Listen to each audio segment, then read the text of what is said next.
नमस्कार देवियों और सज्जनों। आज थोड़ा सा हम लोग आज यानी 10वीं के बाद की मैं बात कर रहा हूँ, क्योंकि रिकॉर्डिंग के कुछ घंटों बाद ये वीडियो पहुंचता है। इसलिए आपने देखा होगा कि हम लोग अमूमन समय स्पेसिफिक बातें उसी वीडियो में करते हैं जिसके बारे में पता होता है कि ये टाइम सेंसिटिव है।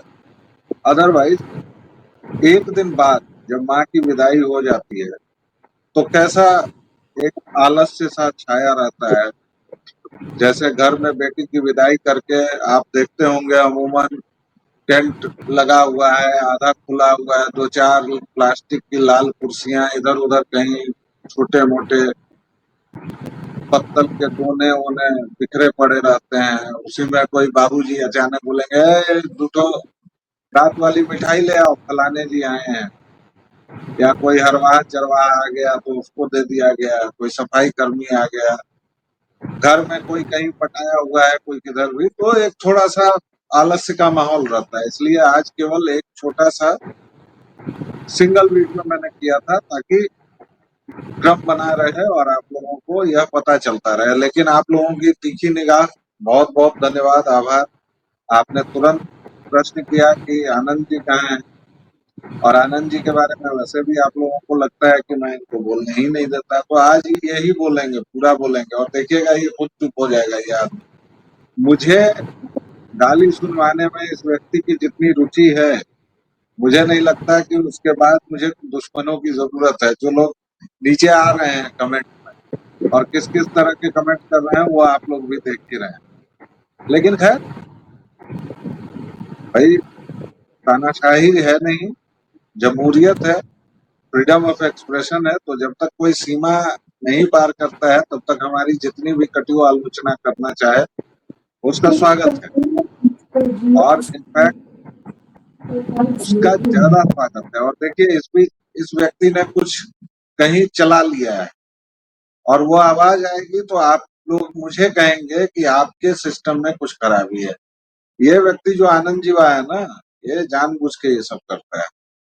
लेकिन देश में कुछ अच्छे बयान आए हैं, अच्छी राजनीतिक चर्चा हुई है और देश के बाहर भी आए हैं। कांग्रेसियों के जननायक बेचारे, कर्पूरी ठाकुर की आत्मा जहां कहीं भी हो मुझे माफ करें, कांग्रेसियों के जननायक आजकल कोलंबिया गए हुए हैं।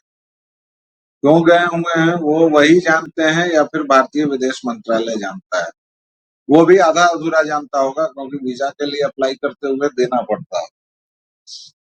वहां से उन्होंने कुछ तस्वीरें भेजी कि भाई भारतीय कंपनियां हीरो, बजाज, टीवीएस बहुत अच्छा कर रही हैं। और ये देख के लोगों को आश्चर्य हुआ। उनके चमचों को समझ में नहीं आ रहा है कि अब इस पर कैसे रिएक्ट करना है, क्योंकि ये तो विंची जी ने एक अलग ही बखेड़ा खड़ा कर दिया।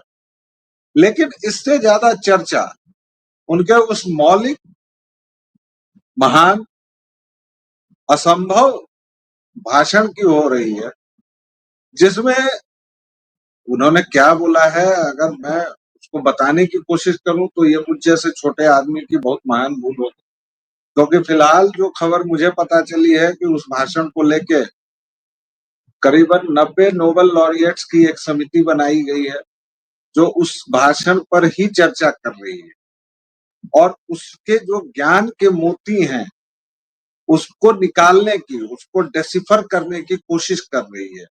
कुछ बाइक की और कार की उन्होंने चर्चा की है, कुछ ऐसी भी चर्चा की है कि बाइक का इंजन गायब हो जाता है, कार का नहीं गायब होता है, बाइक क्यों मार नहीं पाता है, बाइक पर दो लोग क्यों होते हैं, कार पर एक लोग क्यों होते हैं। मतलब मैंने मैंने धृष्टता की, मैं उस भाषण के आसपास भी फटकने की जरूरत कर रहा हूँ। 90 नोबेल लॉरिएट जिसमें फिजिसिस्ट हैं, एस्ट्रोनॉट्स हैं, रसायन शास्त्री बुलाए गए हैं, कीमियागार, उन लोगों से और कुछ अर्थशास्त्रियों को बाहर से रखा गया है पैनल में ताकि इस महान भाषण को समझा जा सके। मैं नहीं समझ सका हूँ।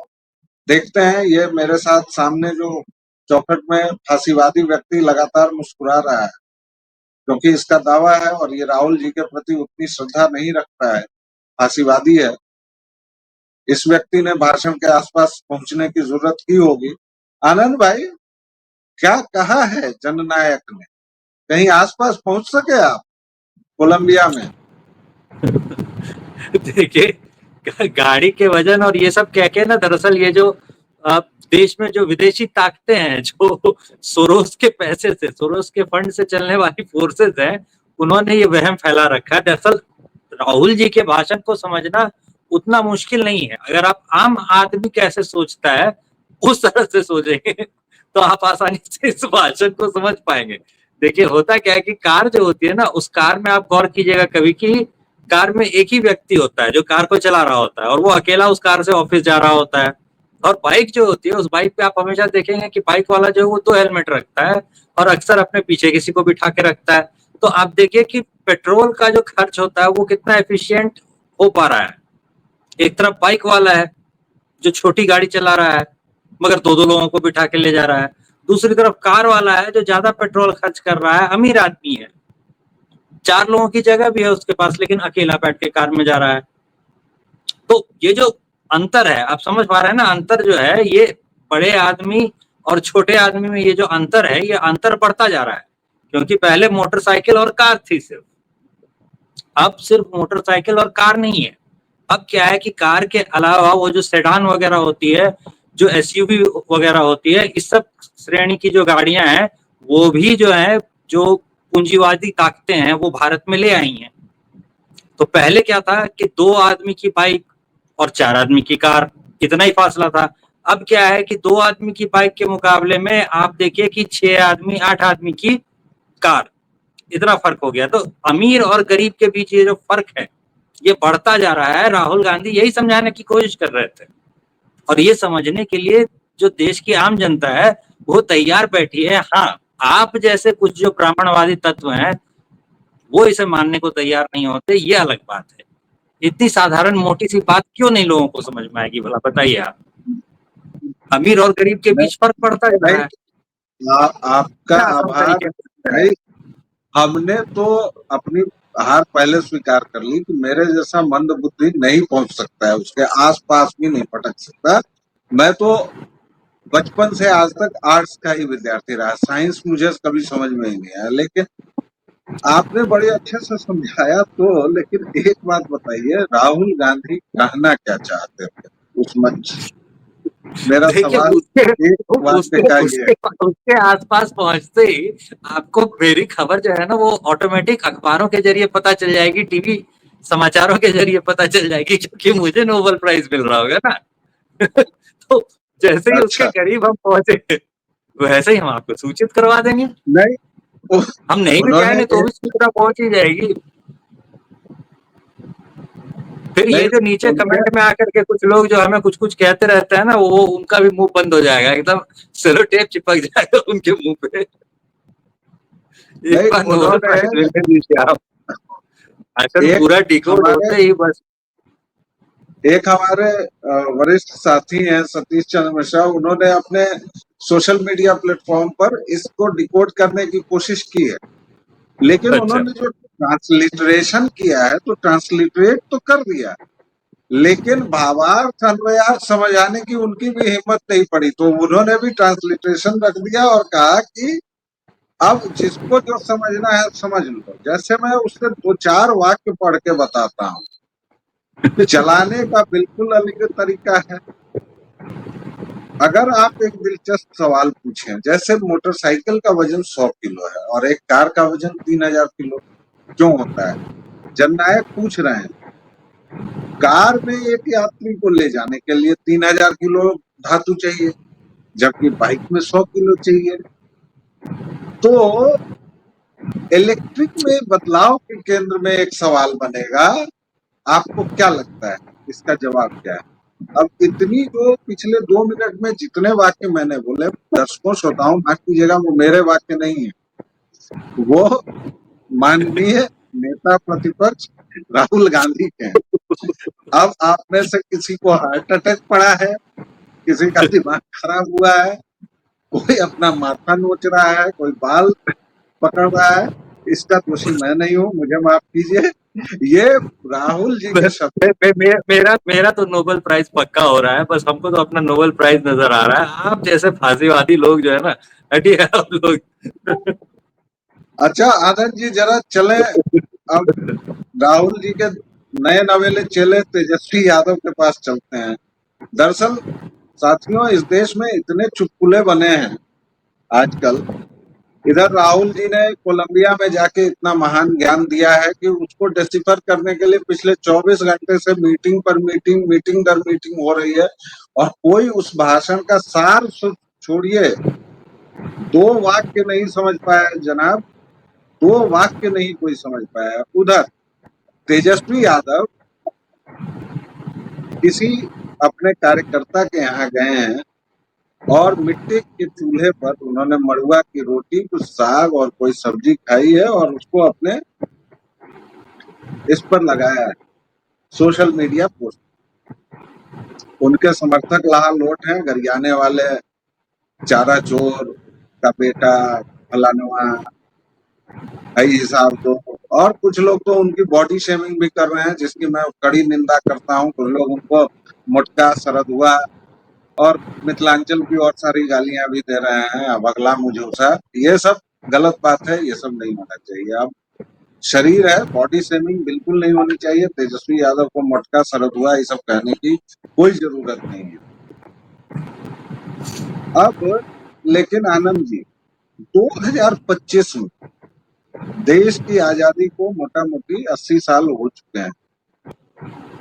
भाई हिसाब लगाने मत आ जाइएगा प्लीज, 2-4 साल ऊपर नीचे होगा, मोटा मोटी मैंने बोला है 80 साल। 47 में देश आजाद हुआ था, मुझे पता है प्लीज। तो बड़ा संभल के बोलना पड़ता है भाई, कब कहाँ कौन जेसीबी लगा देगा, इसको कौन ऐसे क्या बोले ना, उखाड़ने लगेगा। इसको ऐसे बोलिए 75 वर्षों से अधिक हो चुके हैं। वो सुनने में भी थोड़ा क्या कहते हैं, ट्विस्ट के साथ लगेगा ना, सुनने में भी लगेगा कि इंटेलेक्चुअल टाइप है आप, किसी बड़ी और यूनिवर्सिटी से मैं पढ़ के आए हैं। दाढ़ी उसका प्रभाव दे ही रही है, थोड़ी थोड़ी धवल भी नहीं, होती जा रही है। वाह, वो तो वो तो मेरे सीवी में भी दर्ज है, उसकी कोई दिक्कत नहीं है।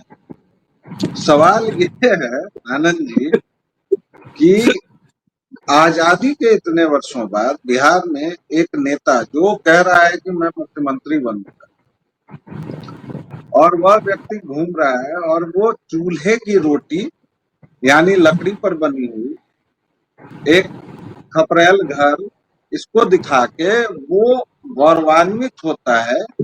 वो अपने वोटर्स को उससे आकर्षित करता है कि मैं जमीन से जुड़ा हुआ हूं। प्रश्न नंबर 1 ये।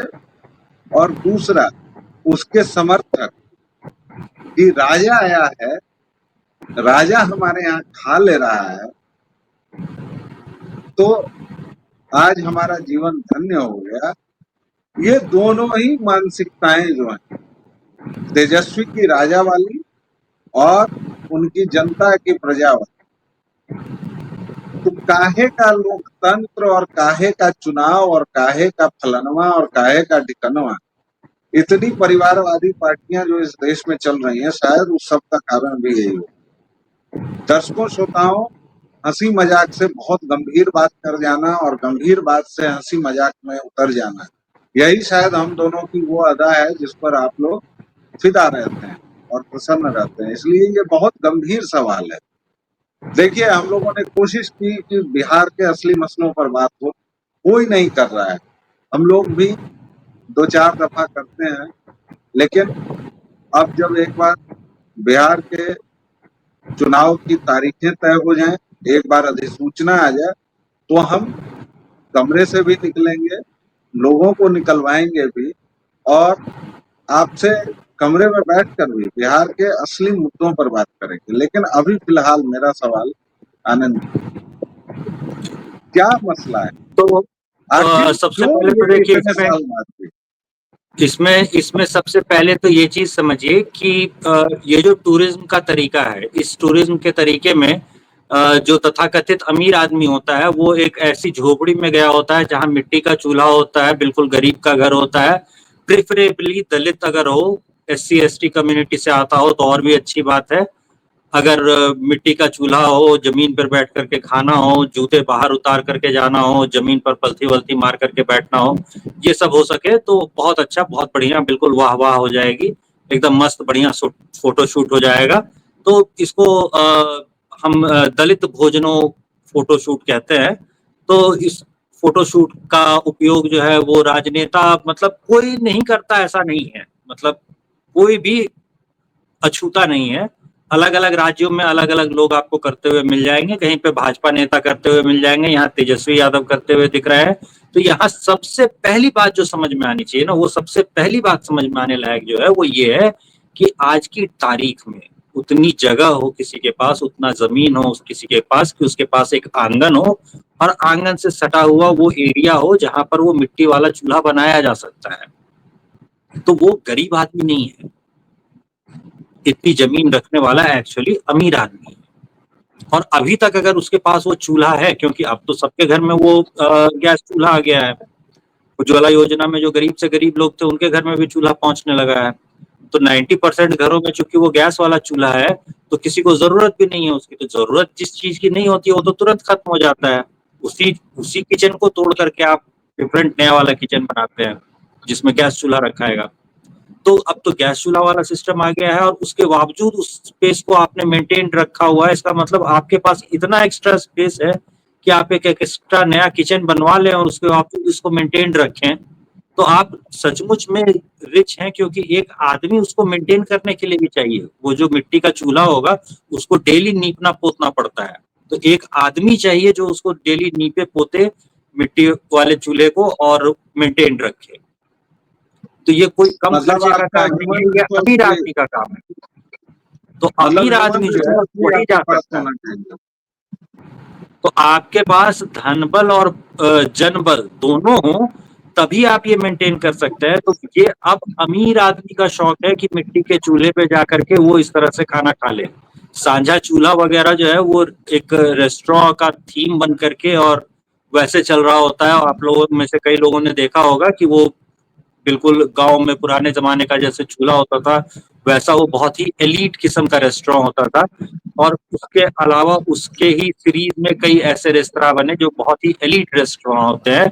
उसमें साधारण लोग नहीं जाते, और साधारण लोग मतलब मेरे और आपके जैसे लोग तो नहीं ही जाते हैं खाना, कुछ बड़े अमीर लोग जाते हैं उसमें खाना खाने के लिए।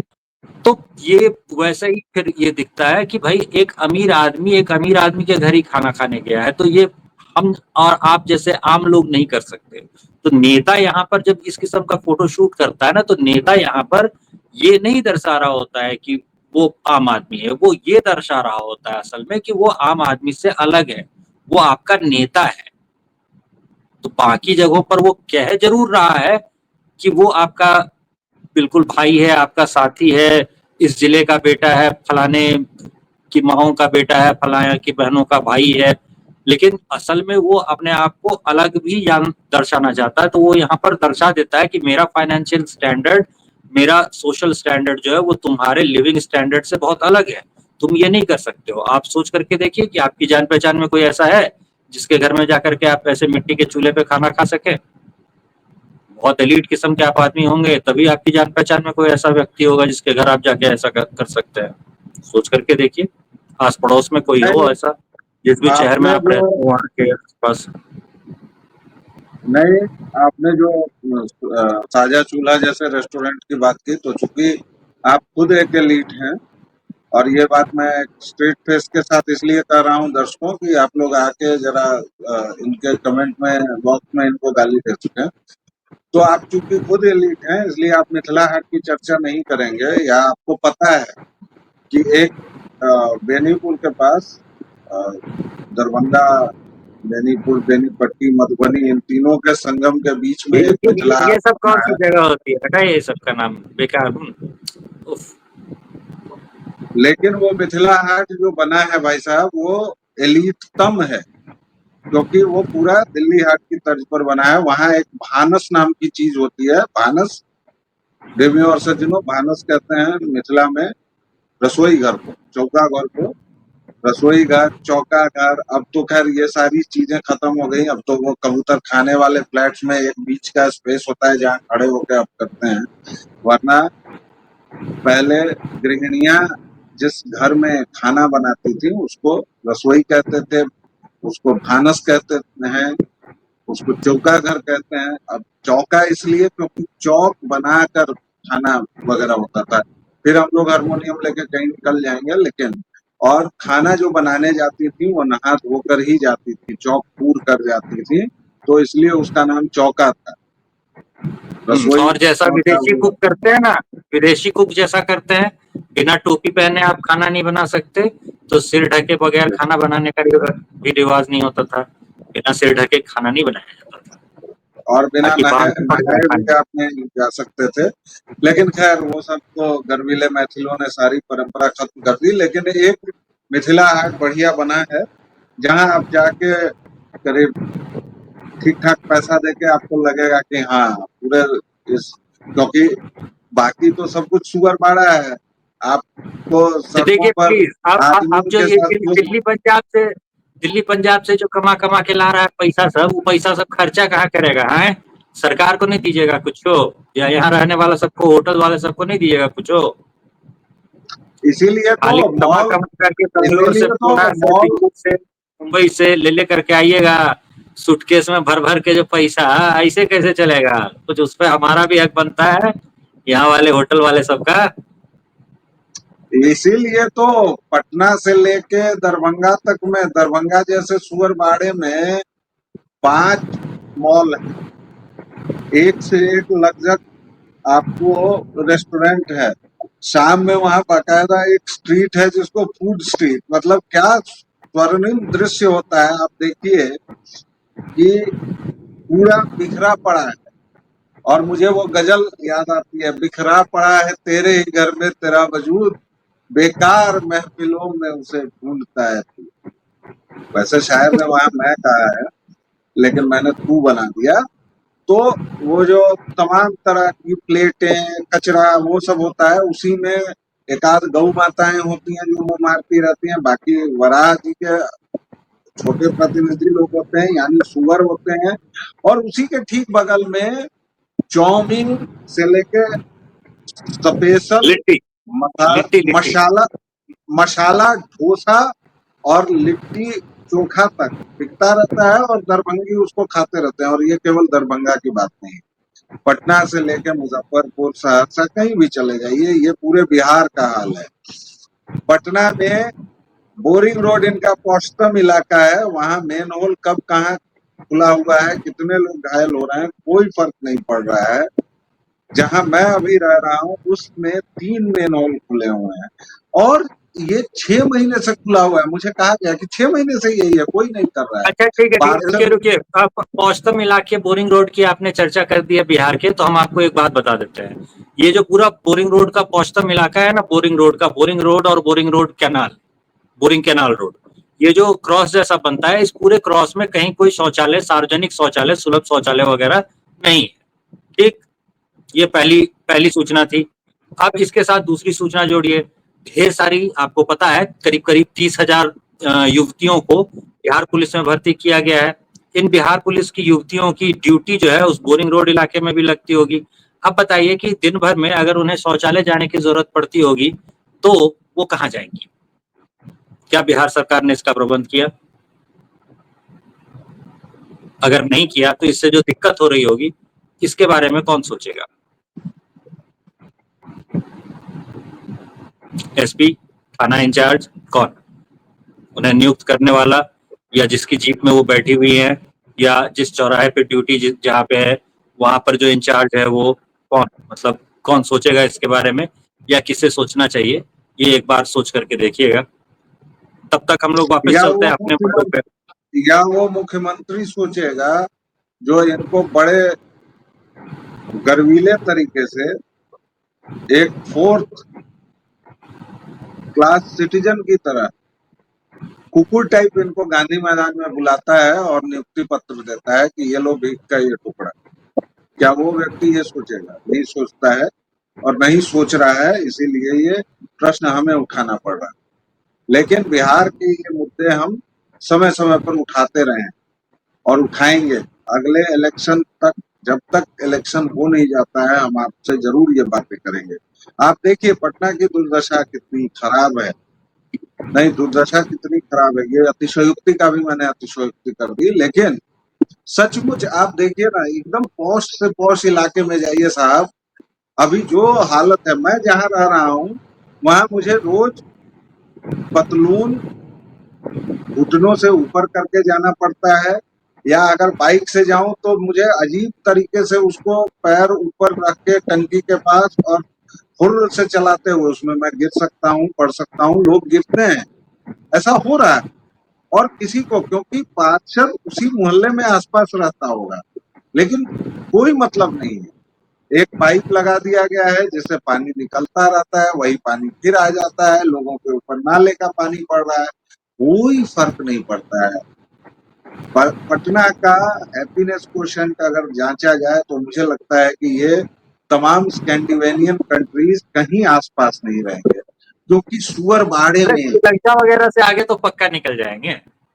बेकार में श्रीलंका वगैरह को भारत से आगे बना करके रखा हुआ है। ना अगली बार ना जो हैप्पीनेस श्रीलंका इंडेक्स वगैरह चेक करते हैं उसको बाकी जगह पूछना ही नहीं चाहिए। सिर्फ सैंपल के श्री तौर पे जो भी 100-200 सैंपल उठाते हैं ना, 100-200 भी उठाते हैं कि नहीं उठाते हैं, मेरे ख्याल से 20-25 ही लेते हैं ना। तो वही जो उनका जो भी 20-25 का सैंपल साइज है, वो 20-25 लोग बिहार में ही 20-25 लोगों से पूछ लीजिए, सब हैप्पी है, एकदम हैप्पी, मतलब जॉली गुड, सब बढ़िया है, एकदम मस्त। दरभंगा में आप जाएं, दरभंगा में आप जाएं, पूरे बिहार में एक बस स्टैंड नहीं है साहब। मतलब ये आप देखिए 2025 में मैं ये बात कह रहा हूँ डंके की चोट पर, पूरे बिहार में एक बस स्टैंड नहीं जिसको आप बस स्टैंड कह सकें। खबरदार जो कोई मुझे बताना बस है स्टैंड का कि पटना वीडियो में एक बस स्टैंड है। अगर सरकारी अधिकारियों को हमारी इस बात पे दिक्कत हो या किसी भी सरकार के समर्थक को हमारी इस बात पे दिक्कत हो, तो जिस भी बस स्टैंड का मन हो उस बस स्टैंड का वीडियो बना करके बिना एडिट किए हुए लगा दीजिए, जिस अच्छा बस स्टैंड चलिए आप लोगों को एक टास्क देते हैं, हम लोगों को जो बिहारी लोग सुन रहे हैं, आप जिस शहर में रहते हैं, नरकटियागंज में रहते हैं, भागलपुर में रहते हैं, पटना में रहते हैं, दरभंगा में रहते हैं, मुजफ्फरपुर में रहते हैं, बेतिया में रहते हैं, आरा में रहते हैं, सिवान में रहते हैं, गोपालगंज में रहते हैं, चंपारण में रहते हैं, रक्सौल में रहते हैं, किशनगंज में रहते हैं, अररिया में रहते हैं, पूर्णिया में रहते हैं, कटिहार में रहते हैं, 38 जिलों में कहीं भी जाइए, कहीं के आप हों, अपने बस स्टैंड का वीडियो बनाइए और डाल दीजिए। आपके शहर सुअर बाड़े हैं, सुअर बाड़ा से कम मुझे कोई शहर नहीं लगता साहब। एक तो अव्वल तो बिहार में एक भी शहर नहीं, पटना शहर नहीं है सर, सॉरी प्लीज, इसको शहर कहना, शहर के और नाम पर एक जलनाटे का ऐसे ही हम थप्पड़ कह रहे मार। हैं कि ये जो सुअरवाड़ा कह रहे हैं, तो मधुबनी और दरभंगा के बस स्टैंड का अगर वीडियो बनाएगा कोई, तो बहुत संभव है कि उसमें 4-6 सुअर भी नजर आ जाएंगे वीडियो।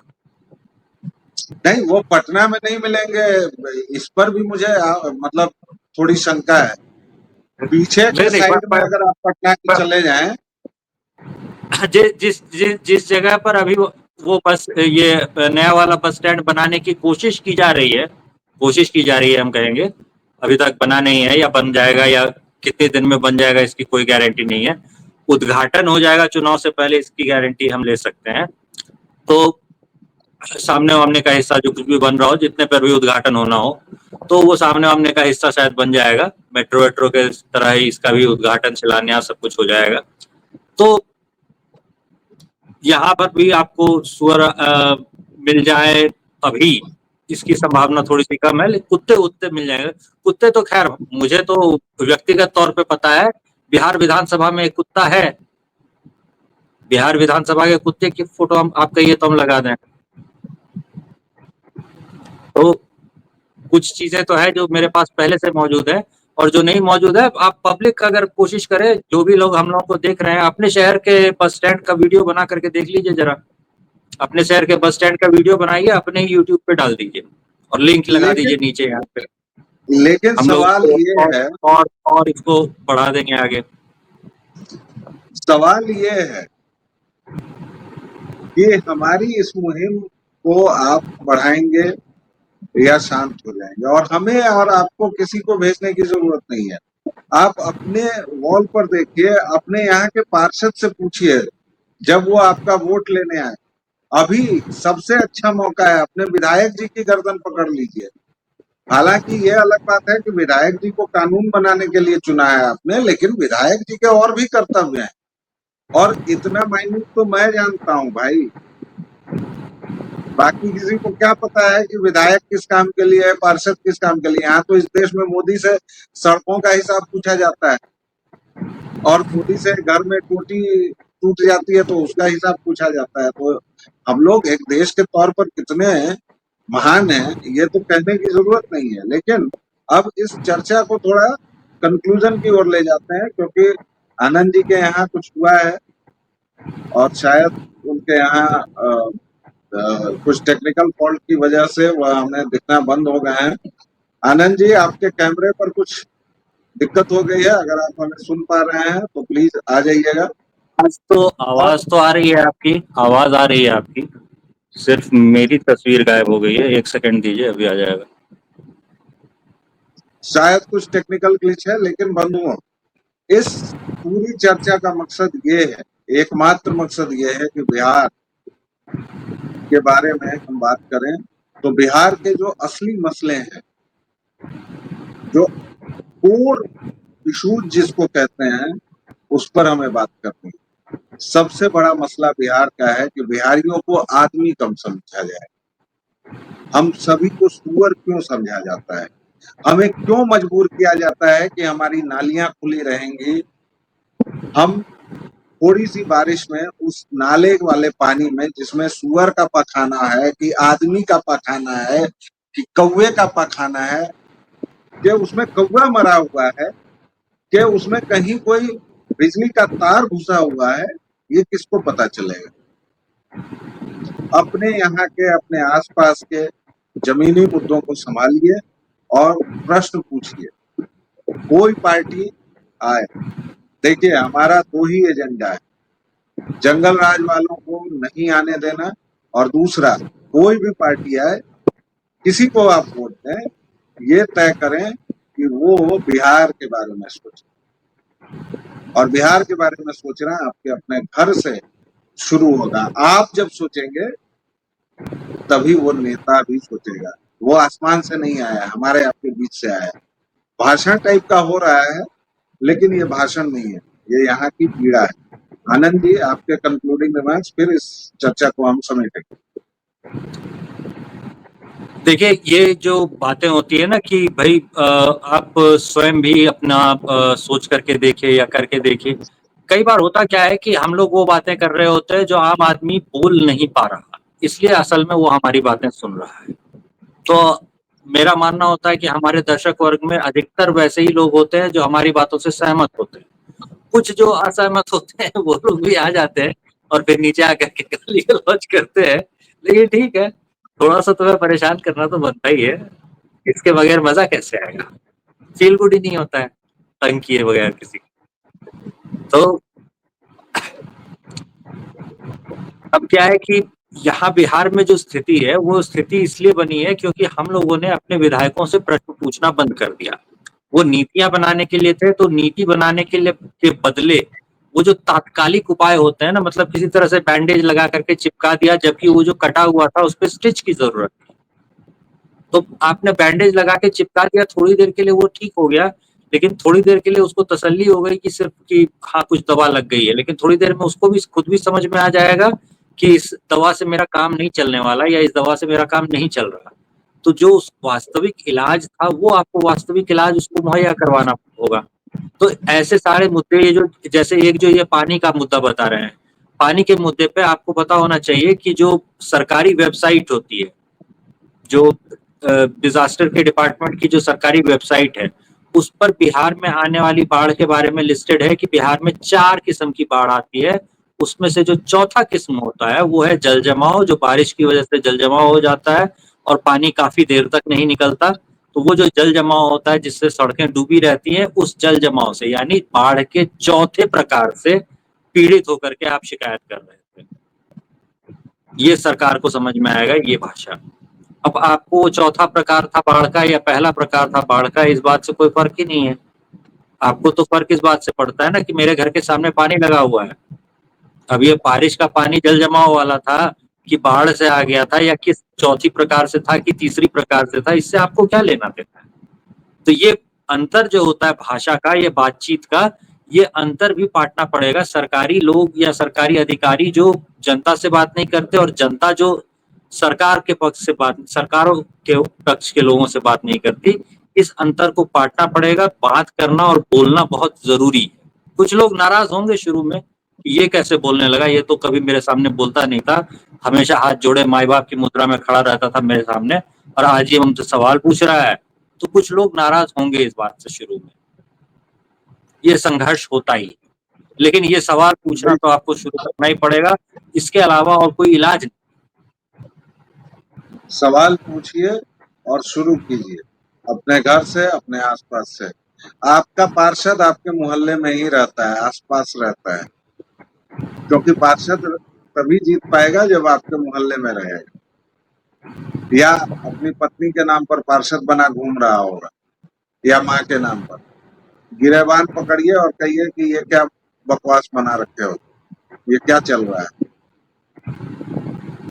आप अपने विधायक के भोज में आ जाने से संतुष्ट मत होइए। परसों नीतीश चाह मेरे मोहल्ले गए तो पूरे मोहल्ले को ढक दिया गया ताकि गंदगी से वास्ता न पड़े चीफ मिनिस्टर साहब का। और ये हर एक जगह होता है, हर एक चीफ मिनिस्टर के साथ, हर एक, इसीलिए उनको जमीनी चीज दिखती नहीं है। अब ये एक अलग वीडियो का विषय होगा, क्योंकि मैंने चीफ मिनिस्टर्स के साथ भी काम किया है, तो मैं आपको बता सकता हूँ कि चीफ मिनिस्टर्स और मिनिस्टर्स के वो सीरियसली उनकी गलती नहीं होती है, उनको दिखता ही नहीं है। उनको तो लगता है कि मेरे राज्य में राम राज्य चल रहा है। ये हर एक चीफ मिनिस्टर को लगता है, हर एक मिनिस्टर को लगता है, एंड ही और शी बिलीव्स इन इट। इसीलिए जब आप पूछेंगे उससे जमीन की बात, तो वो चौंकता, वो सदमे में आ जाता है, क्योंकि उसके लिए तो सच्चाई कुछ और है। वो तो एक अलग वर्चुअल रियलिटी में जी रहा है। आप सोचिए, एक फिल्म चल रही है उसके सामने, उसको सच का पता ही नहीं है मालिक। इसलिए उस सच को बताना होगा, और क्यों नहीं इस सच का पता होता है, इस पर चर्चा अगले वीडियो में। हम लोग अब कभी बार इस तरह की बतकही भी कहेंगे। वैसे भी लंबी छुट्टियां आ रही हैं, वीकेंड आ रहा है, अभी अभी दुर्गा पूजा का कुमार चढ़ा हुआ है, तो थोड़े लंबे वीडियो भी बर्दाश्त कीजिए। व्यालोकवाणी पर अपना स्नेह और प्रेम बरसाते रहिए। लाइक्स की संख्या प्लीज बढ़ाइए, और कभी कभार मैं जब अकेला हूं तो उस वीडियो को भी बर्दाश्त कर लिया कीजिए महाराज। बाकी अपने एंटी ब्रो तो हैं ही सदा बाहर। तो फिलहाल इतना ही, एक विराम के बाद फिर मिलेंगे, तब तक के लिए जय जय सिया राम। जय श्री राम।